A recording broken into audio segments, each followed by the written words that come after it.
Bonjour à tous, bienvenue dans cette nouvelle vidéo. J'espère que tout le monde va bien. Alors, ce matin, on va parler bien sûr chrononutrition, bien sûr low carb, tout ce qui est bas en glucides, voire cétogène. Mais dans tous ces lifestyles, on va parler surtout de la constipation. Parce qu'il y en a beaucoup, quand ils prennent un régime low carb, c'est-à-dire un régime bas en glucides, que ce soit la chrono, le paléo, le céto, on a tendance à être un peu constipé les premiers jours. Pourquoi?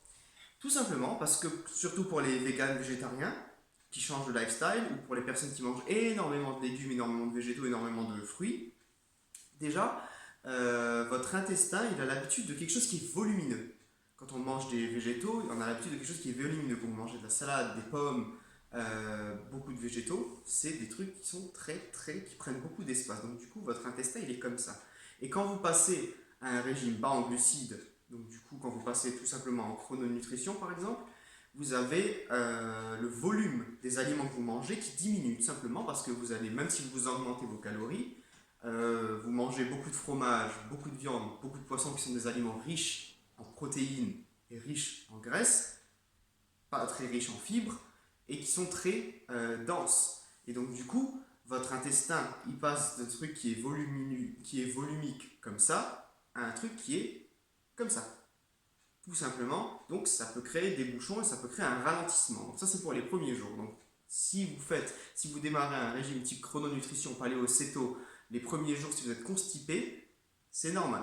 Pour le régime cétogène, c'est encore différent parce qu'on peut avoir une accélération puis un ralentissement juste après. Donc c'est encore différent. Mais dans la base, quand on change d'une alimentation extrêmement volumique à un truc très spacieux, à un truc qui devient dense, et ben, tout simplement, la densité fait que les aliments qui sont denses vont se condenser dans l'intestin et vont ralentir la progression.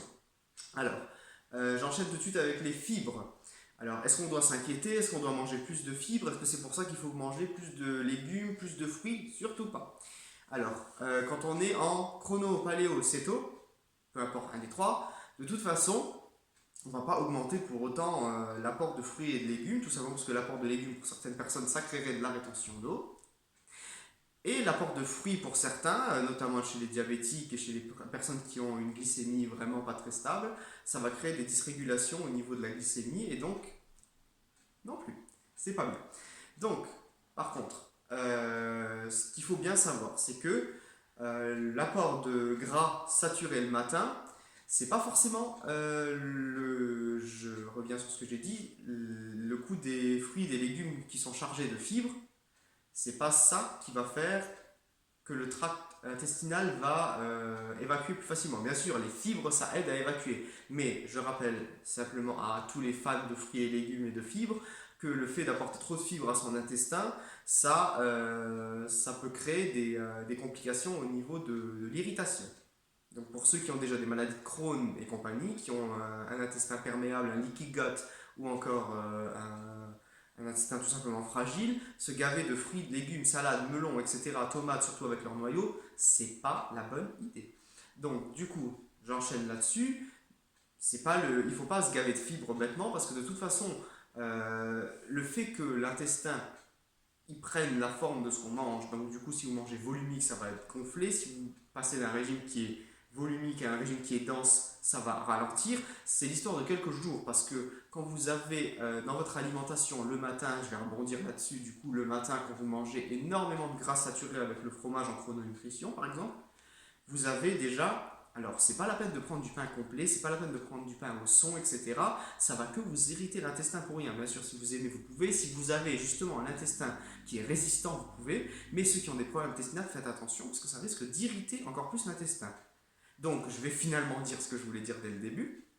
L'apport de gras saturé comme le fromage le matin, ou les œufs, ou la charcuterie, peu importe, quand on apporte du gras saturé, ça va obliger l'organisme, donc du coup le foie et la vésicule biliaire, mais surtout le foie, à travailler et à sécréter plus de bile.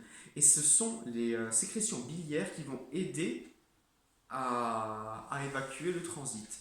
Donc, pour ceux qui pratiquent la chrononutrition depuis un petit moment, vous devez certainement vous rendre compte, si vous avez un régime vraiment bien équilibré, si vous avez une chrono, un paléo ou un céto, peu importe les trois, un régime bas en glucides qui est bien équilibré, donc du coup riche en graisse, vous pouvez vous rendre compte que quand vous mangez le matin, vous vous levez, soit vous allez aux toilettes, soit vous n'allez pas aux toilettes, vous mangez, et tout de suite après le repas, une demi-heure après, vous allez aux toilettes.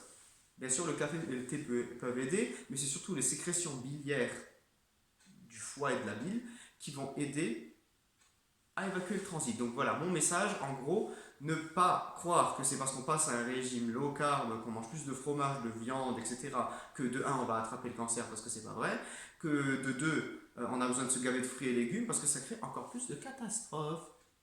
Donc, le message est passé, j'espère qu'il a été clair, ne pas, sous prétexte qu'on mange des aliments extrêmement denses, se gaver de végétaux. L'intestin prend quelques temps à se calibrer pour que le transit se fasse, et l'apport de gras saturé, comme je viens de le dire, je répète, aide l'organisme à évacuer le niveau du transit, notamment grâce à la production de bile et de tous les sels biliaires qui sont faits à partir du foie et de la bile. Voilà. Donc voilà, courte vidéo juste pour mettre des informations au clair. J'espère que j'ai été assez clair. Donc, si vous avez d'autres questions, laissez-moi des commentaires. Un petit j'aime, ça fait toujours du bien. Vous pouvez m'envoyer un mail sur geoffrey.fazi@laposte.net, c'est toujours marqué juste en dessous. Je vous souhaite en ça une bonne journée et à bientôt. Au revoir.